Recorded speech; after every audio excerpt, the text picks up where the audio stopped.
Olá, gente. Estamos em mais uma semana reunidos, a fim de prosseguirmos nos comentários o livro Mestre de Amor, que é um livro de Joana de Ângeles, de psicografia de Divaldo Pereira Franco.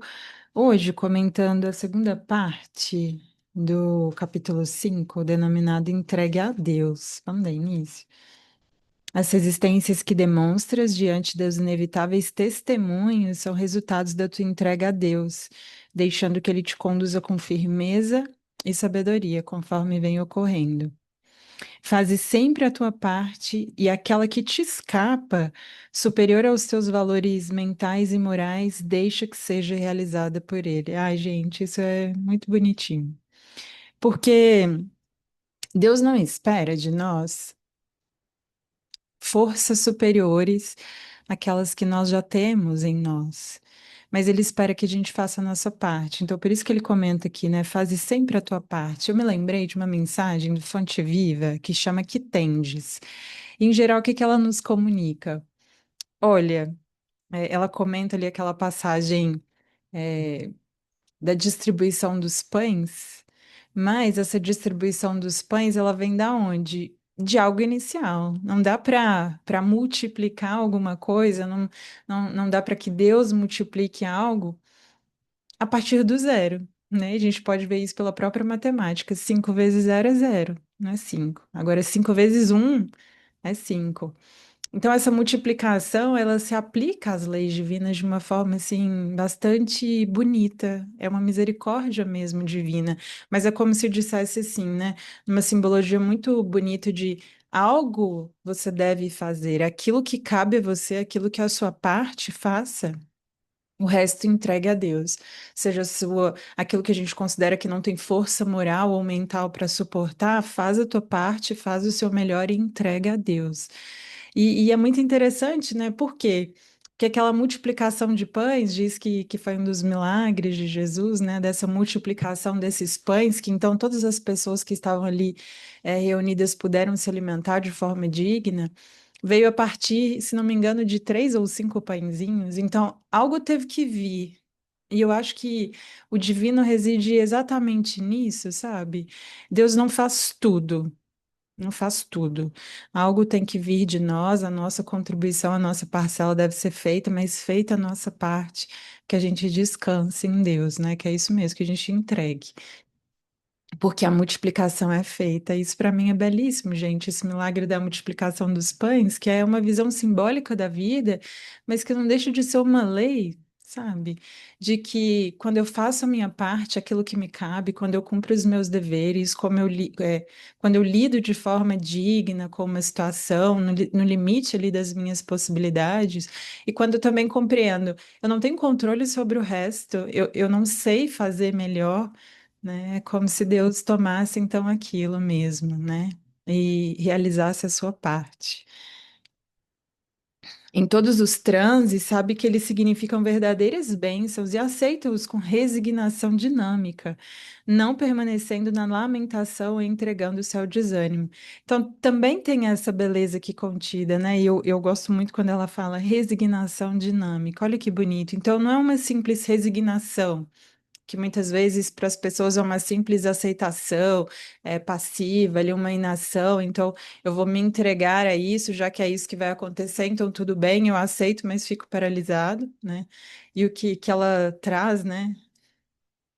Resignação dinâmica, no sentido de que sim, eu tenho que aceitar, né, que aquela é a situação que eu vou vivenciar na minha vida naquele momento, por mais que muitas vezes não seja aquilo que eu deseje, né, que se fosse para eu eleger, não o faria, mas a partir de compreender, é falar como é que eu vou lidar com isso? Eu tenho essa parcela de aceitação, mas também de transformação, então tem um dinamismo aí, não é uma aceitação, uma resignação pura e simples, né? Eu continuo travando as minhas batalhas para que eu não entre no desânimo, para que eu não entre na lamentação, nos queixumes, né? E para que eu lide de forma digna e serena com aquela situação. Então, essa resignação dinâmica.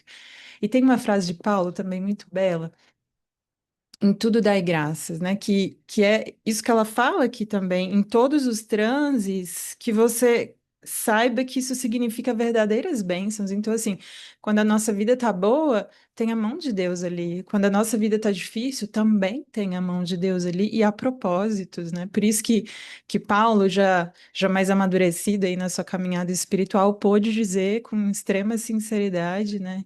Em tudo dai graças. Seja quando eu ganho, seja quando eu perco, quando as situações estão no meu controle, quando não estão, quando as situações são mais tranquilas, mais serenas, quando o mar é revolto, as situações são difíceis, os desafios me chegam. Olha que belo, né?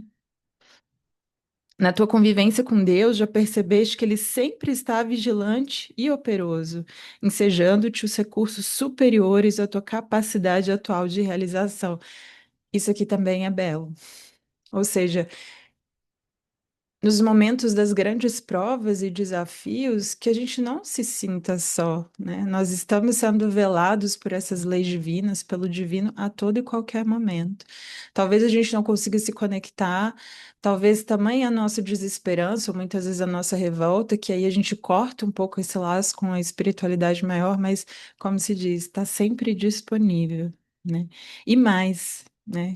E é bonito quando a gente compreende isso sem essa revolta, sem essa lamentação, sem esse queixume ou sem essa não aceitação. Passado esse processo de aceitação, né, de vivenciar aquilo com, extraindo as experiências necessárias e possíveis daquela situação, é exatamente isso. Passar uma situação dolorosa com Deus ao nosso lado, sem revolta, sem queixa, sem lamentação. É isso que comenta aqui. A gente recebe recursos superiores às nossas capacidades. Então, já viu quando a gente está passando ou passou por situações ali que a gente considerava isso daqui eu não dou conta, né? E de repente a gente deu conta. E de repente nesse momento também é possível, né? Porque há dentro de nós esses potenciais divinos e há essa ajuda espiritual mesmo, no sentido de que te darei maior capacidade para superação. Tudo que te acontece é porque você já consegue passar, já consegue suportar, já consegue avançar. Isso é muito importante, né? Nos momentos mais difíceis da nossa caminhada, a gente ter realmente essa compreensão, né? Por isso, avança sempre no rumo da grande luz. Os outros, aqueles que aspiram por facilidades e desejam colher no terreno que ainda não semearam, são destituídos dessa confiança irrestrita e dignificadora que depositas no Pai. Então, sobretudo, passar pelas dificuldades, pelos processos mais dolorosos, com confiança e com essa sincera disposição de crescer a partir daquilo que nos acontece, com essa sincera disposição de caminhar, de travar as nossas batalhas, de avançar e de vencer, né? Vencer tudo isso e, sobretudo, vencer a nós mesmos, ou seja, nos tornarmos maiores e melhores como seres humanos, né? Até gostariam de acreditar mais. No entanto, são vítimas dos conflitos que cultivam a fim de possuírem mecanismos de justificação e de fuga da realidade. Preferem ficar sentados no patamar infeliz da lamentação e da queixa quando poderiam acionar os tesouros da vontade, da inteligência, do trabalho e da coragem que todos possuem em germe. Olha que bonito, todos possuem em germe, vontade e inteligência, né, a partir desse trabalho, dessa coragem interior para vencer os desafios. Mas se a gente fica nesse vitimismo, nessa autopiedade, por que comigo? Não deveria ser assim, isso é injusto. A gente entra em um círculo vicioso e não consegue sair, né? Como se fosse estar dentro de um lamaçal, e cada vez mais que a nossa atitude é de não aceitação, de revolta, né, de queixa, cada vez mais a gente se afunda mais em uma situação que já é difícil por si só, né? Então, muitas vezes a gente não se ajuda, né? E espera a ajuda de Deus, né? E de novo, aquilo que a gente comentou, qual é a sua parte? Porque alguma parcela da sua vontade, da sua disposição, da sua coragem tem que vir para que Deus, né? Tem que vir a partir disso para que Deus possa fazer a sua parte, né? Não dá para ser zero e aí ele fazer tudo, não. Algo de nós, e como ela disse, todos nós temos em germe dentro de nós todos esses potenciais, né? Que podem ser acionados, sobretudo nesses momentos mais difíceis.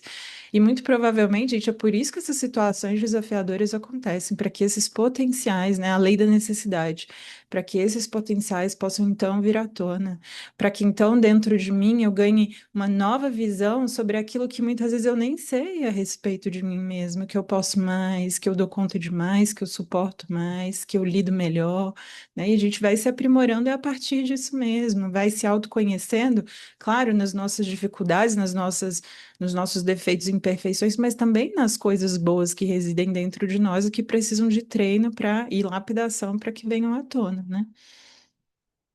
Continuas desse modo na tua postura de entrega a Deus. E olha que interessante, antes ela fala, né? Preferem ficar sentados no patamar infeliz da lamentação e da queixa, quando poderiam acionar os tesouros da vontade e da inteligência, do trabalho e da coragem que todos possuem em germe, e romper a névoa que lhes obscurece a visão, dificultando-lhes o entendimento e as realizações propiciadoras do progresso. É bonito, em várias passagens, Deus fala assim: olha, nessa situação que para você é tão difícil, nessa situação que para você é desastrosa, tudo isso foi feito por amor. Gente, isso também é bem desafiador, né? Se a gente tiver uma visão muito estreita do que é felicidade, do que é amor divino em relação a nós, sobretudo nessas vivências mais desafiadoras, fica meio contraditório, fica meio injusto se levar da literalidade, mas é assim, nossa, às vezes a gente está tão enseguecido sobre a vida, sobre qual é o real sentido da vida, sobre o que realmente é ser feliz, sobre o que realmente é ter paz, né? Sobre o que realmente é o amor, que essas dores nos vêm, né, para que a gente possa renovar as nossas bases mesmo, para que a gente possa tirar, né, tudo isso que a gente não tem conseguido ver, todas essas névoas, né, todos esses véus que fazem com que a gente não consiga enxergar a realidade tal qual ela é, né? Então, muitas vezes, né, e é muito falado em relação a isso, aquilo que para nós surge como uma situação que nos quebra por inteiro, na verdade, é essa renovação necessária para que a gente nasça em bases melhores, né? E a gente vê como uma injustiça, né? Como algo ruim quando, como se diz ali, é tudo por amor de Deus a nós, né? E se a gente conseguisse cada vez mais se aproximar dessa visão, quanto não seria mais fácil também a gente passar pelos desafios com maior fé, né? Compreendendo que realmente Deus nos ama em toda e qualquer situação e que tudo que nos vem, tudo que nos chega é para nossa felicidade, ainda que momentaneamente venha ali sobre a casca de um desafio maior, né, de uma tristeza, né? Mas que tudo aquilo, se bem passado, pode se transformar em um tesouro tão bonito, né? Imagina a gente ter essa confiança bem viva dentro de nós, né? Como é que seria passar pelos desafios, por aquilo que a gente considera muitas vezes inaceitável, né? O Pai amantíssimo, que cuida da beleza das aves dos céus e do seu alimento, da alvura dos lírios e do seu perfume, que a tudo provê, não te deixaria de socorrer, fossem quais fossem os motivos que se erguessem entre ti e ele, gerando dificuldades. Em face da tua confiança na justeza das leis soberanas, as dores mais excruciantes e os desafios mais perturbadores tornam-se menores do que podem parecer, facultando-te a enfrentá-los com naturalidade, uma certa alegria interior. Os grandes mártires, né, ali, sobretudo nas suas provas mais culminantes, né, que foi ali ao martírio mesmo, a morte, comentam dessa alegria, né, que reside no passar pela prova de forma digna, que eu acho que talvez ainda a gente não se sinta assim ou experimente isso em lances muito de poucos segundos ou minutos, né? Mas esses lampejos de consciência, de lucidez, nos fazem perceber isso. Olha, tudo está cooperando para o meu crescimento, para o meu bem-estar, tudo, né? Então, eu posso passar por isso, que para mim é a coisa mais desafiadora do mundo, de uma forma mais tranquila, menos perturbada. Isso já é um ganho que a gente vai fazendo ao longo do tempo, né? Não ignores que a cada lance vencido alcanças um patamar de maior elevação que o anterior. E se a gente soube bem viver os nossos desafios, né, anteriores e os atuais, a gente percebe um pouco mais isso. Caramba, eu não imaginei que fosse dar conta, de repente eu tô dando. né? E daqui a pouco você vai ficar um pouco mais tranquilo, depois um pouco ainda mais. Então a gente vai vendo mesmo na prática que de algum modo a gente vai evoluindo, que as nossas capacidades vão sendo treinadas e que a gente consegue suportar mais de uma forma melhor também, né? Esse processo de fluir do sofrimento bem aceito, ou do amor vivenciado com a abnegação, né? Desse amor que vai se purificando, que vai sendo tirado os apegos, né? Que vai se tornando um pouco mais incondicional, né? Desse processo de sofrimento que a gente vai aceitando como uma necessidade momentânea na nossa vida, né? De refazimento de tanta coisa, de tantas imperfeições, né? De lapidação de tantas imperfeições que ainda temos, né? E se a gente bem aceita, quão mais potentes, generosos, belos e virtuosos podemos ser após, né, essa tempestade. Então, que a gente saiba aceitar, né, com resignação dinâmica, como diria Joana. Duas vertentes, portanto, para a felicidade são a dor que regenera, liberando do caos em que cada um se atirou, e o amor que santifica. Então, essa dor que nos regenera, que nos transforma, esse amor que de repente vai ficando tão mais bonito, tão mais lapidado, tão mais incondicional, tão mais fraterno em relação às pessoas, né? Os nossos entes queridos, os nossos companheiros de jornada. Então, a gente vai vendo esse processo mesmo na prática de tirando os excessos, né? É, mesmo que a princípio seja muito doloroso, né?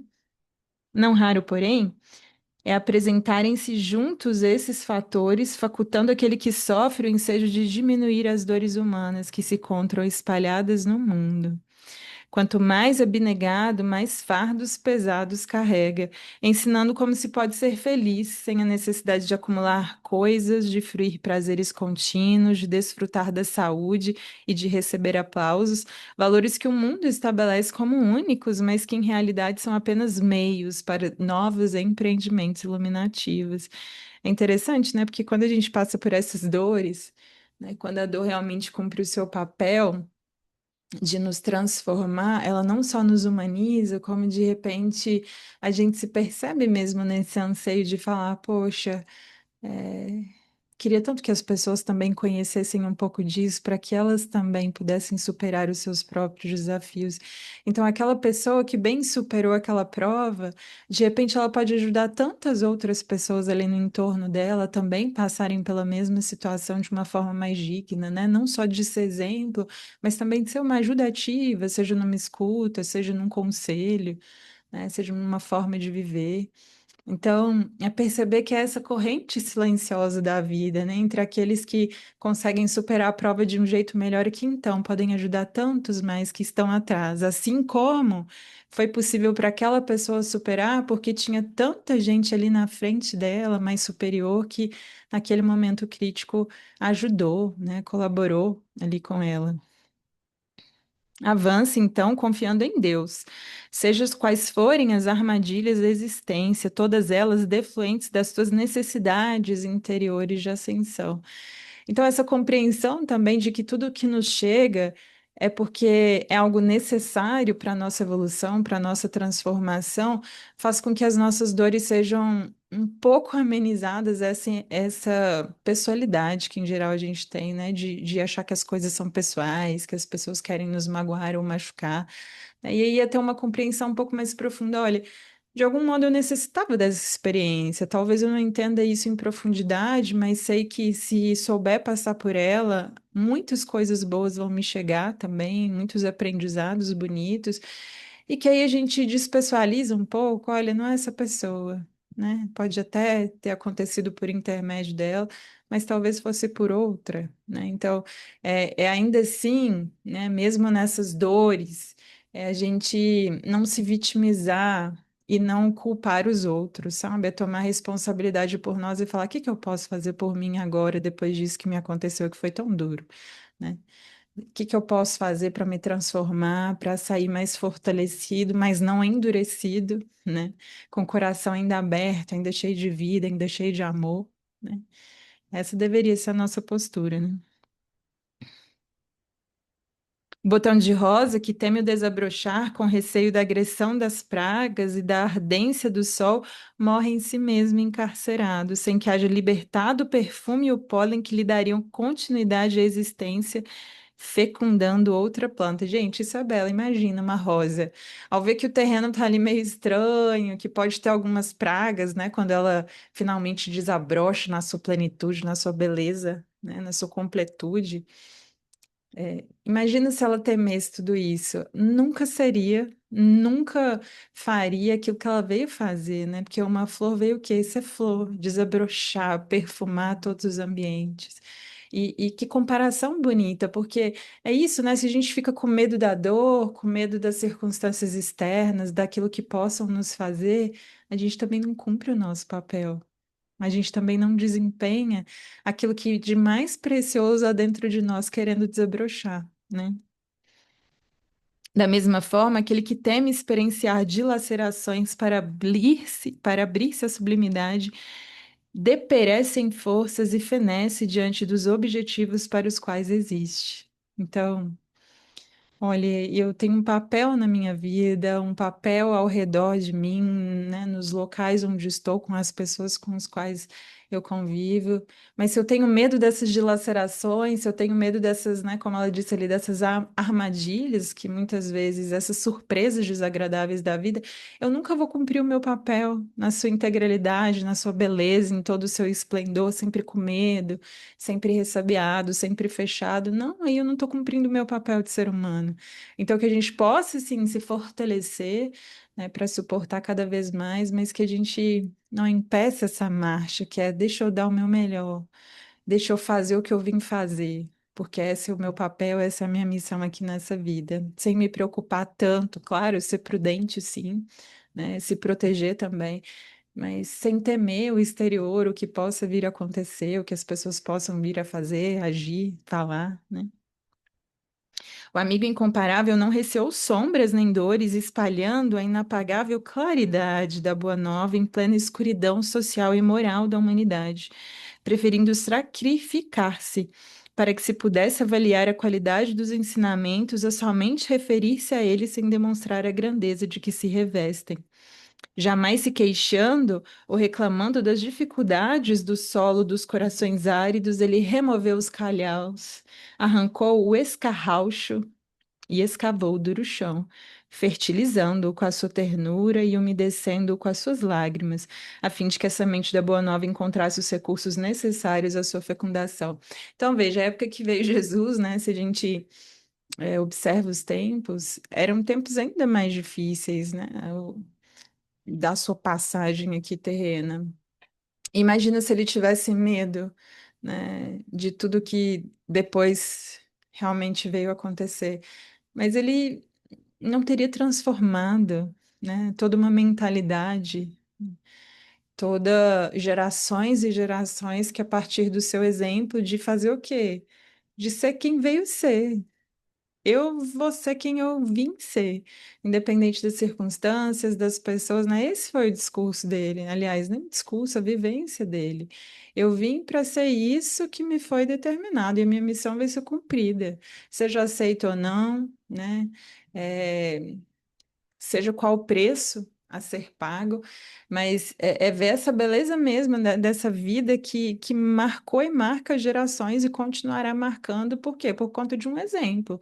Aquele terreno duro, né, que ela fala ali, muitas vezes infértil ou realmente duro, é, foi para ele também um trabalho, olha, ainda assim, né, ainda vendo esses terrenos duros, esses corações endurecidos, tem campo de trabalho aqui a agir e eu venho cumprir a minha missão, né? E que cada vez a gente possa se aproximar mais disso, né? De compreender que não importa tanto o externo, mas aquilo que eu realmente me comprometi a vir aqui e fazer, né?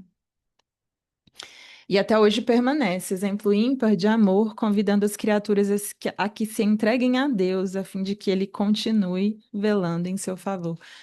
Então, as mãos divinas estão sempre conosco, não só nos momentos de felicidade, também nos de dor. E que isso seja um alento para a gente. E que as circunstâncias externas não sejam tão ameaçadoras para nós, né? Nos criem tanto medo que a gente paralisa a nossa jornada.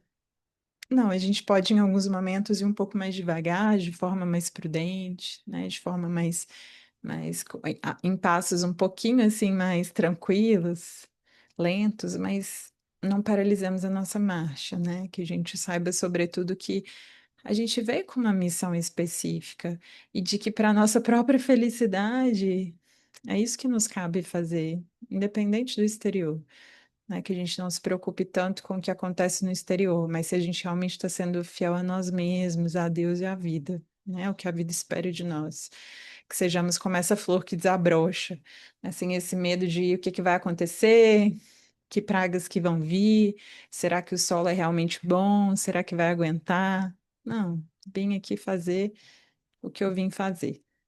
Então, muito obrigada pela escuta de hoje. Espero que tenha sido útil, espero que tenha sido um alento na vida, no dia, na semana de vocês, tá bem? Um beijo no coração de cada um e até semana que vem, se Deus nos permitir.